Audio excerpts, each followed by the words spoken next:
Jika Anda merasa hidup kian sulit, sandang, pangan, papan, transportasi, dan hajat hidup lainnya terasa mahal, itu akibat dari kapitalisasi hajat publik di sistem ekonomi kapitalis. Jika di depan belakang Anda, samping kiri kanan banyak kriminalitas, asusila, dan sejumlah pelanggaran sosial lainnya, itu adalah buah dari liberalisasi budaya sistem demokrasi liberal. Jika di layar TV, di lini masa media sosial Anda bertabur fitnah terhadap Islam, kriminalisasi ulama, sandiwara politik dan sejenisnya, itu adalah politik oportunis di sistem demokrasi. Wajib disadari bahwa sekularisasi agama dari kehidupan umat Islam melahirkan banyak kesulitan dan penyimpangan. Sistem ini telah memformat identitas Muslim dan umat Islam menjadi bertentangan dengan format syariat Islam, menyimpangkan fitrah, menjauhkan dari kebaikan. Di tengah kehidupan yang majemuk, umat dipaksa meninggalkan identitas ideologisnya, manut pada tatanan kapitalistik liberalistik. Akibatnya ia berada pada anak tangga terbawah peradaban, diformat sesuai dengan keinginan musuh, dilabeli buruk tanpa pembelaan, dimiskinkan, direndahkan dalam peradaban materialis.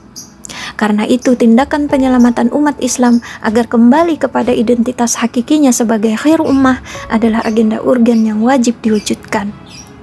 Memahami kewajiban amar ma'ruf nahi mungkar atau dakwah adalah kunci penyelamatan umat Islam dari tragedi kemanusiaan yang dialaminya.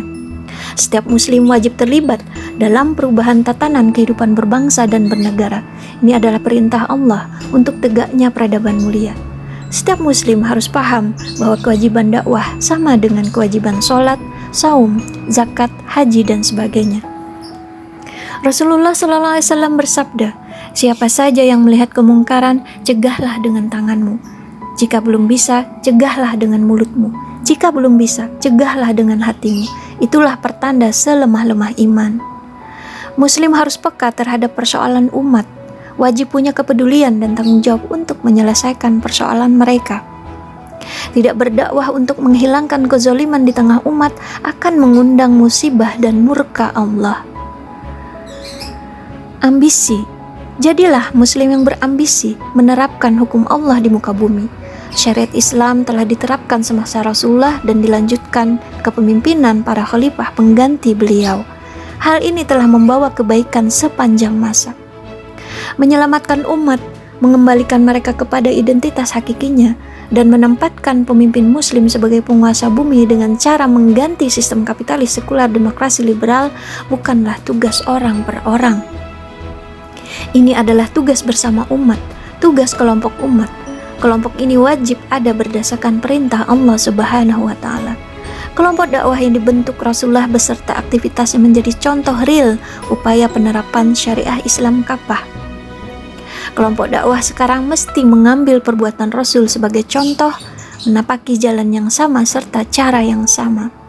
Rasulullah tidak bekerja sendiri. Beliau mengajak kepada yang lain untuk mendakwahkan Islam hingga akhirnya menegakkan daulah Islam di Madinah. Sebab itu, untuk menyelamatkan umat, hendaknya bekerja dengan kelompok dakwah yang menyeru umat untuk menerapkan Islam. Demikianlah perjuangan Islam demi penyelamatan umat menuntut adanya kesadaran umat akan kewajiban dakwah amar ma'ruf nahi mungkar. Langkah ini bukan saja mendakwahkan hukum-hukum Islam, tetapi mengubah tatanan kehidupan dan melepaskan umat dari cengkeraman kezoliman penguasa. Jalan perjuangan ini tidak sanggup dilewati sendiri, tetapi wajib bersama dengan kelompok yang menerapkan tujuan dan langkah yang sama. Jalan ini penuh liku. Yang sanggup melintasi jalan ini adalah muslim yang serius dan sungguh-sungguh mengabdikan diri, tenaga, pikiran, waktu dan hartanya untuk mengabdi kepada Sang Kholik. Muslim yang ikhlas dan berani, sabar menerima ujian. Muslim yang istiqomah, bekerja berdasar kepada dalil syariat, yang hatinya terpaut, yang jiwanya tergantung kepada satu-satunya tempat bergantung, yaitu Allah Subhanahu wa Ta'ala. Mereka inilah yang mengimani surga Allah tidak murah, mesti ditebus dengan sesuatu yang berharga. Wallahu a'lam bishawab.